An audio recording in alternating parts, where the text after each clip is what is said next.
Have you ever wondered how to prepare healthy food that actually tastes good? Well, stay tuned while Avita Tizano, Brenda Kemp, and yours truly, Nice Collins, show you just how to do it and give you a taste of paradise.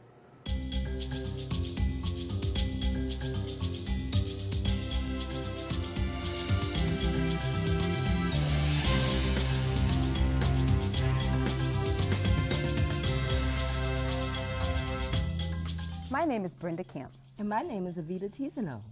Evita, I love pasta. Me too. Well, one of the things about turning raw was how was I going to give up pasta since I love it so much? Yes. Well, today's recipe is Fiesta Zucchini pasta with raw marinara sauce. So let's talk about what the ingredients are.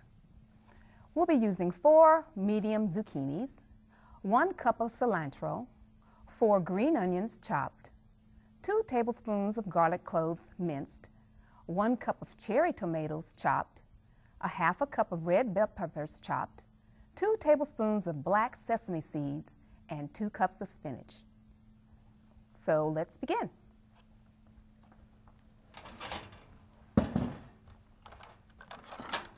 Brenda, this seems like it's loaded with nutrients. It is packed with nutrients. And one of the good things about zucchini is that it's available year-round. Really? So these are organic zucchinis that we'll be using today. It has spinach and cilantro and all. That's wonderful. So what we do is we cut the ends off of our zucchinis, and I've already done these ahead of time. And what we're going to be using is called a spiralizer. Now this little machine spiralizes our zucchini so that it comes out looking like spaghetti. Wow.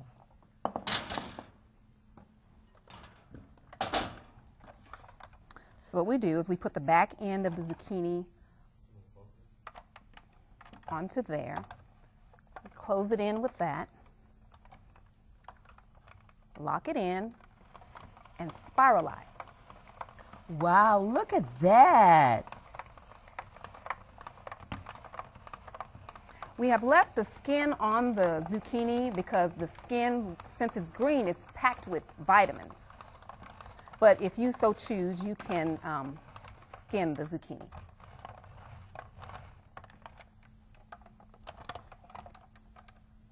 And you said that zucchini is year-round? It is year-round, so So that you can means enjoy it all the I time. can have pasta every day. Wow, that is amazing. So this cores the zucchini? This is the Actually, seed. you can juice the this. zucchini. Oh, really? Wow. And did you know that zucchini is 95% water? Wow, so that means that, no, it's not fattening. Like pasta is very Exactly. fattening. That is so awesome. And this is good, too, for people that are allergic to wheat. Yes. And they can have pasta also without having the wheat. Exactly. That is pretty awesome. Zucchini also is loaded with vitamin C. Oh, that's really good as well. Let me get that bowl for you. Okay.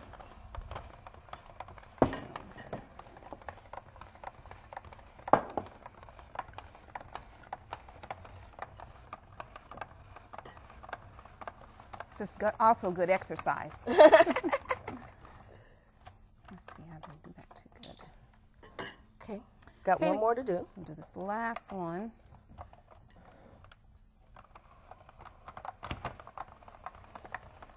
So,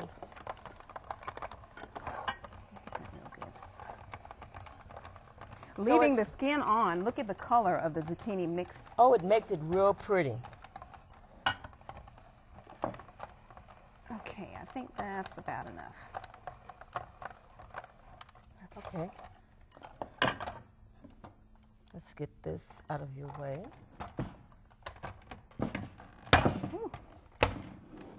Kind of stick on the counter. Okay. Okay, so this is our beautiful color here.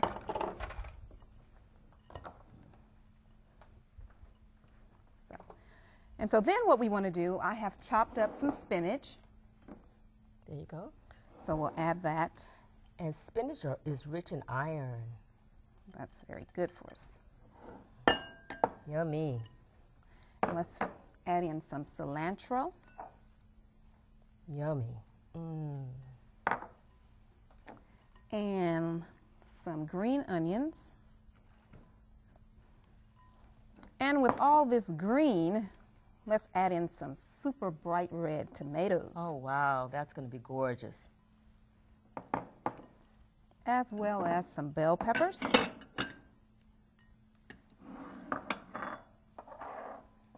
And with all this color, this is where we get our zucchini, our Fiesta name from. And you're going to put in some black sesame seeds. And black sesame seeds. Awesome. That's beautiful.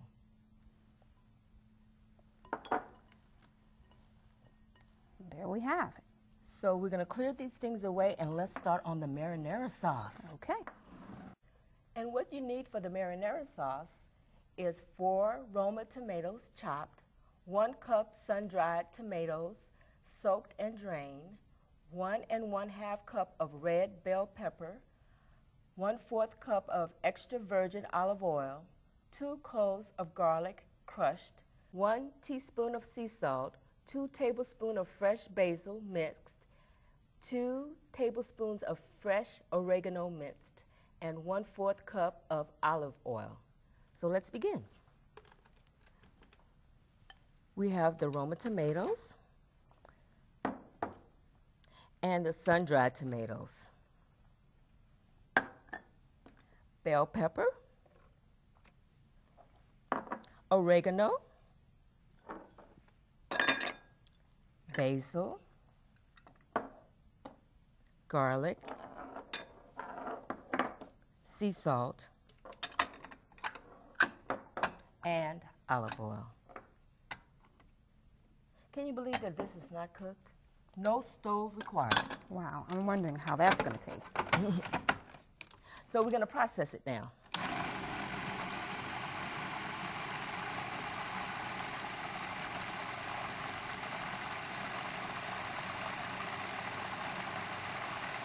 Oh, it smells so good. Wow, look at that. Wow. Let's get our plates ready to plate it. So, Brenda, if you were having a dinner party, we can serve this. This is also good for a church fellowship dinner. Look how gorgeous that looks. Yes, it's beautiful. All my friends really like this. Okay, let's get a bowl for the marinara sauce now. Isn't this wonderful?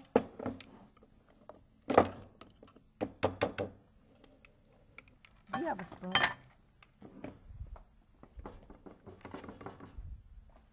Okay, wonderful. So there we have it, Fiesta pasta with raw marinara sauce. Isn't this wonderful and beautiful?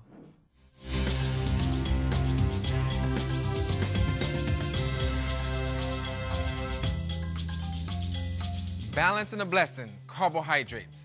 Did you know that God wanted his people to be balanced in all their blessings? Many people ask, what are you talking about balancing the blessings? Well, today we're going to look at a couple of items on how we can do that. In our program especially, we don't say anybody is per se fat, as some people would say, overweight, obese, and we don't say people are skinny. Some may say thin, or, you know, what they call people frail and stuff like that. In our program, we believe that some people are actually over-blessed and some are under-blessed. Now, people say, what are you talking about? We don't like to discourage people. Our goal is to actually encourage them. And I can imagine if I had too much blessings, if somebody just said, man, nice, you're fat, I wouldn't be very motivated to do anything because I'll just be discouraged. So our goal is to focus on helping people. And so we decided to term this item a blessing. And people say, well, how could fat be considered a blessing? Well, there's a couple of reasons why. Number one, we believe that God has blessed his people with what? finances. He blessed them with money, and so as a result, they have so much money, they don't share it enough, they don't give enough, maybe they don't help enough, so they kind of keep all of that money to themselves, which is the money, like I said, is a blessing. But then as a result, they go out now and they start to buy things. And they don't just like buy anything, but they buy like more food. And we don't just buy like one bag of rice. We actually buy the supersized bag. What else do? We don't buy just like one juice, but we buy like 10 juices. And so as a result, we don't even shop at regular supermarkets anymore. We go to the wholesale places. And the funny thing is, our families haven't gotten any bigger. They actually got smaller, but we're buying more. So what do we do with all of this food that we have been blessed with because of the financial blessings? Now we have more money to buy more food. We go ahead and we start to eat more food. So now the blessing leaves the financial realm. And as a result, because we don't give and share enough of our food blessings, we start to, now the blessing is what? Manifested in one way or another. And some of us are overblessed and some are underblessed. And people say, well, how can you prove that? Well, just look at the homeless man. He doesn't have the financial blessings. And so in general, you won't see the homeless people who are overblessed. They are usually underblessed because they only eat enough to like survive. And so our goal is to teach people how to balance the blessings. We had an opportunity to work with one young lady. She had over 350 plus blessings. Literally, she was overblessed. But as a result, she was thinking of getting what is known as the gastric bypass. Y'all know what that is, where they just cut the stomach. As a matter of fact, these days, they don't even cut your stomach no more. They just throw a band around it. They call it the lap band or gastric bypass. And I asked her a quick question. I said, ma'am, is it an emergency to have the surgery? And she says, well, I don't know. I said, well, contact your physician, because we work along with physicians and practitioners and nurses and everybody there. We don't say anything bad about them. Work along with them. And so she went and she called her physician and said, is it an emergency? The doctor said, well, it's up to you. If you want the surgery, then you could go ahead and do it, and then you'll lose weight. But here's the thing. In those programs, you actually lose weight. When you do these procedures, you lose weight. And sometimes you lose so much of it, you have to go back and do another surgery because now you have the extra blessing of skin. Y'all know what I'm talking about? So many people now, they go back and they get a whole nother thing, and they call it something like a total body lift or something, where they remove all the excess skin and stuff because they've actually lost weight so fast. That's why we don't encourage people, or we don't tell them we'll teach you how to lose weight. We'll teach you how to balance the blessing. Because if you are overblessed and you follow the plan that God has given you, you come right to where you need to be. If you are underblessed, what will happen? You will balance right up to where you need to be. I used to be right around there. I used to be about 220 and stuff. I was playing football and I was overblessed. But then when I started learning this information, my blessing started to balance, and I came down right to where I need to be. And the funny thing was, that was like over 17 years ago. Do you know, I'm still eating the same food today, and when it was happening, when I started to like lose weight, I was like, man, I'm withering away, what's happening? But as a result, I peaked or I balanced right where I needed to be, and then that was it. I stayed the same. Now, if I'm in the islands or in the Caribbean where the food is heavier, I will probably add maybe 1 or 2 more blessings. If I'm in Asia and the food is much lighter, I'll probably go down 1 or 2. But you don't have these peaks and troughs, you know, these 20-pound weight increases and these 10 pounds decreases. You will balance your blessings as a result. So I just want to encourage you. Let's try to start balancing these blessings. We're not here to lose weight or gain it. We're just going to follow the plan that God has given us, because it's in our DNA how we should look, what size we should be, and all of that. So you all don't have to worry. But what we notice is those people who follow these diets, you know what I'm talking about, right? When you take the tea, one person said, if you take the tea and you try a diet, so take tea off a diet, and you will, if you try a diet, you will die. And I'm not going to say that all diets will kill you, but it's almost true, because most diets, what will they do? They will take something necessary out of your lifestyle, something that your body needs and craves for, and as a result, if you continue to follow them without making any other changes, then eventually something will go wrong, because your body needs something from that. So we're not going to try a diet today. Actually, what we're going to do, we're just going to eat the way the Lord wants us to eat, and everything else is going to work out. But one of those diets that we'll look at today, because we're going to focus on carbohydrates. This is like the big scary word with many people around town. They're like, what? Is that a carb? Is that a carb? And they won't eat it. And so you look at their plate sometimes, and they got a nice piece of veggie meat, amen, or maybe even a piece of chicken or a fish or something like that. And then you look on the other side of the plate and you probably see some veggies or something. And you're like, wait a second, something is kind of like missing here. And you say, what's going on? They're like, well, I don't eat no rice, I don't eat no bread, I don't eat this and I don't eat that. And everybody is like trying to avoid these carbs. Well, that could be a little questionable. Why? Because carbs are a necessary part of your diet. You need it. You can't live without it. It's like brain food. So what we're going to focus on today is how to incorporate some carbs into our diet, how to choose the proper ones because it's necessary. You need to have it every day. And this thing of like hiding away from it, we're going to have to go ahead and wash that to the side, because you will see the benefit of doing it. But there's one carb in particular, and we'll look at a couple here today that many people say, well, I don't eat at all because it makes me fat. Or in our program, we would say they think it makes them overblessed, and that carb is rice. Now, y'all know what I'm talking about. Nobody wants to eat rice. Oh, the rice makes me overblessed, and I don't want to do it. You remember the lady I was just telling you about who was going to get that gastric bypass surgery? She had over 350 plus blessings. She went ahead and started following the plan. A matter of fact, she started eating more carbs now. And as a result, in the first month, she balanced, meaning that like she lost like almost 24, 25. The second month, 22, 23. The third month and fourth month. Over about 6 months, she balanced, meaning that she went down in her weight over 100 plus blessings. You know what that means? Over 100 plus pounds. Just by following the simple things. And a matter of fact, she was actually using carbs. And now today, let me tell you real quick. You know what happened to that surgery? They canceled the surgery. No more surgery, not needed. The doctor said, I don't know what you're doing. Whatever you're doing, keep doing it. She don't need the surgery anymore. And as a result, she's actually eating carbs. And I wish she could be here to tell you some of the story. But today, y'all going to learn your own, because what we're going to do, we're going to learn how to make some of this. And that rice that we were talking about, the one in particular that we're going to look at is brown rice, okay? Some call it whole grain rice, because a lot of us, we like the white rice, and white rice does taste good, but it may not be the best thing. It's actually a refined product. It's almost like white flour and white bread. It's not the whole grain. If you actually look at your white rice, and I want everybody, if you're at home, call the kids, tell somebody, go grab me a white rice and a piece of brown rice, or you know what I mean, a grain. And if you look at it closely, you'll see that the white rice has been processed or refined. You know, I'm thinking in Spanish here. What you will see is on the top of that white rice grain, you see a little cut. Okay, I'll grab a little grain of brown rice. You probably can't see it here, but get your own. This is mine. They went ahead and they cut it. So you see a little cut going across the top. And then if you look at the bottom of that white rice, you see a little, like a little claw. You know what used to be there? That used to be the germ. They cut that off. The thing that they cut off the top was the fiber or the bran, which is necessary. And then so they cut off the fiber, then they dig out the germ, and then the last thing you're left with is a piece or a grain of white rice. This is like the leftover stuff. And you know what the funny thing they do?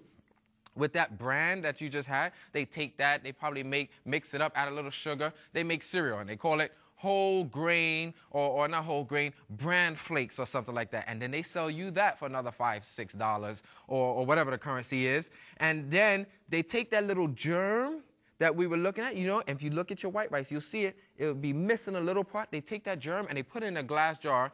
And then what do? They tell you, oh, when you have your bran flakes in the morning, make sure you add 2 tablespoons of wheat germ. So they made another $5 and $6 off of you, or whatever the currency is. And as a result, you're left with the white rice. And so you're adding all of these things back into your meal that you could have had if you just ate the whole grain. And I had to learn this the hard way. As a result, if anybody's using white rice, white bread, or something like that, you're going to notice that you may have a little problem going, you know, to the bathroom. Number 2 is because it is missing that bran or that fiber. So when it hits the system, it becomes like glue. If anybody used to fly kite a long time ago, when I used to be young, I don't think y'all were around, we used to fly kite. We didn't have Elmer's glue and all these glues, right? So what we would do is we'll take the white flour, mix it with a little water, and we put that on a stick, put the kite on top, let it dry, and then you'll be flying kite. That's what those white products do. They work almost like glue, so be careful. But what we're going to do, we ain't going to add no glue to our system. We're going to go ahead and let things flow naturally. And we're going to do that by making the flaky brown rice. Here's the recipe. All you need is 2 cups of brown rice, 4 cups of water, 3/4 teaspoon of salt.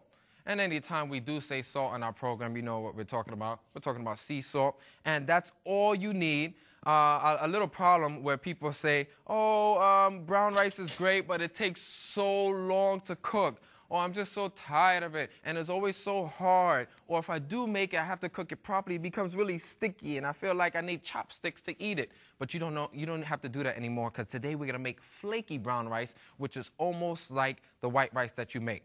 All you need is a nice little skillet, as we see here. I went ahead and I turned on the fire because you're going to need it to get a little hot, all right? Matter of fact, I'm going to turn it up even more to make sure we get the heat going.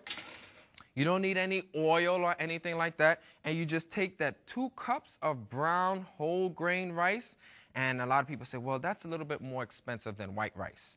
And I'll explain that here in a second. But first, I'm just going to pour that in here dry. And you're going to get it nice and hot. So you start here crackling, and it's going to start, the color is going to start getting brown a little bit.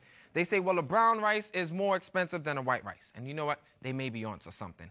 But actually, you're going to save even more. Why? Because you eat less brown rice than you would white rice. Anybody ever went to like lunch or something like that? Or even at your house, when you have white rice, you would take a big plate of white rice and you eat it, and you'll still be able to call for what? Seconds. You're like, oh, can I get some more of this? You know, rice and peas, or just white rice with some more of whatever other items that you had accompanying it. But when you have brown rice, if you ever notice, when people are about to serve the brown rice, they're like, wait! Just give me maybe a spoonful. Now, why are people so afraid of the brown rice? You know why they're afraid? Because the brown rice is actually a whole grain, and you can't be calling for seconds. Why? Because when you eat that whole grain, that fiber, remember I told you that little part that they cut off of the white rice? That fiber is indigestible. What that means is your body can't per se break it down, so what it does is it expands on you, and then you start to get what? Full faster just by eating this. So as a result, you may not be calling for seconds. Why not? Because you are actually fuller now. And as a result, what is that fiber going to do? As it starts to pass through and it expanded on you, it's going to go down the digestive tract, and it's going to start scrubbing down the walls, you know, all of that glue that I was telling you about. We don't need to detoxify the system. The food will do it naturally for you. And that fiber will start to pull it all out. And people say, how do you know when it's coming out? Don't worry, your body will tell you, because you'll be running to the restroom. And that's what happens with the whole grain brown rice. And I hope y'all don't mind that I'm talking about, you know, the restroom and stuff like that, because it's very, very important that we have proper movement. And y'all know what I'm talking about. I'm not talking about dancing. I'm not talking about exercising. I'm talking about proper movement of the bowels there to go to the bathroom. So what you do here, you just shake it up there a little bit. If you notice, it's starting to get a little brown. Matter of fact, it'll even smell like popcorn a little bit. That's why people enjoy doing it this way. It smells like popcorn. You get it a little brown, not too much. And this will actually help us to cut the cooking time down on the brown rice. So as you see, it's getting rolling there. Then I'm going to go ahead and I'm going to take my 4 cups of water. Simple rule of thumb with brown rice. For every cup of rice, then you add 2 cups of water. Now it's nice and hot, so you're going to get a little... There you go. Oh, that's what I'm talking about. You all who say you don't cook brown rice, from now on, you will never be able to say that. And you add a little bit of salt there for flavor. I know some people would add a little bit of oil. Some people would add garlic. I mean, it's up to you. I'm just going to make the nice basic one that you can use. You keep that on high. You let that boil a little bit. Follow the instructions. When it comes to a simmer and it starts boiling, then you put it on low. You don't want to interrupt it too much. Just trust and obey, because there's no other way to be full and happy unless you trust and obey. So you're going to go ahead. I'm sorry for singing for you all. You're going to go ahead and you're going to leave that there, let it boil up a little bit. Then you put it on low heat. And we don't have that. It'll be good for about 30, 45 minutes. It should be ready. And this is one of the keys to balancing your blessings, is following a schedule. And we'll talk about that another time. And I'll leave that there for you. But I already have a finished product, okay? And this is how it should look there. Let me get a little fork so you all can see the fluffiness of it. As you see there, I sprinkled some parsley and a little paprika. Y'all know what paprika is. It's actually dried red bell pepper, and that is your flaky brown rice. No more excuses for not being able to cook brown rice. Why else is this good for balancing those blessings? Number one, it's a whole grain. Okay, so we have a whole grain item here. Number two, as we talked about, that little fiber there is indigestible, so it's not going to let excess things hold on there throughout the digestive tract.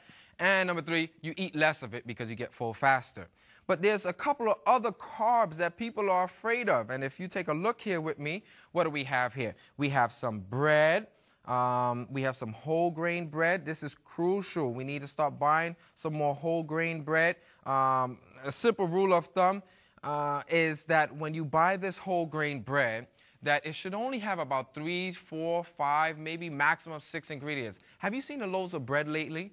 I mean, one whole side of the loaf is ingredients. And there's a little rule of thumb. When you start reading those ingredients, okay, if there is something on there that you can't pronounce, go ahead and just put it down.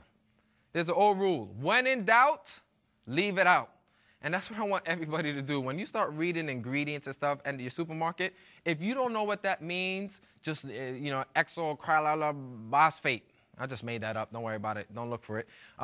When you see stuff like that, put it down because it's probably no good for you, okay? And so when you're going ahead and looking at the ingredients, it should only have about 3 or 4 or 5, maybe max 6 ingredients, not a whole list. And so what we find is whole grain wheat, whole grain flour, whole wheat. These are the items that you want to look for. I even found more than likely, in most places, I find whole wheat pita is pretty good. They only have a few ingredients. So those are some of the items. But there are some other carbs that people are so afraid of.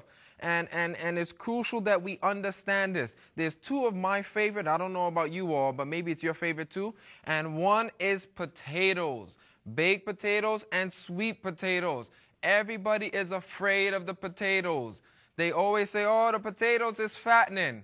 Now, poor potato, because it's my buddy and it's actually one of the best friends of the stomach. The poor potato gets the blame. Remember, we went over this. The good guys get the blame. It's not the potato that was bad. It was what we did to the potato that was bad. We baked it and he was healthy. Then we put so much stuff on top of it, which caused the problem. So most whole grain items are actually good. All of them are good. The problem is what we do to it. So enjoy some flaky brown rice and have a good time. And let's balance some blessings today.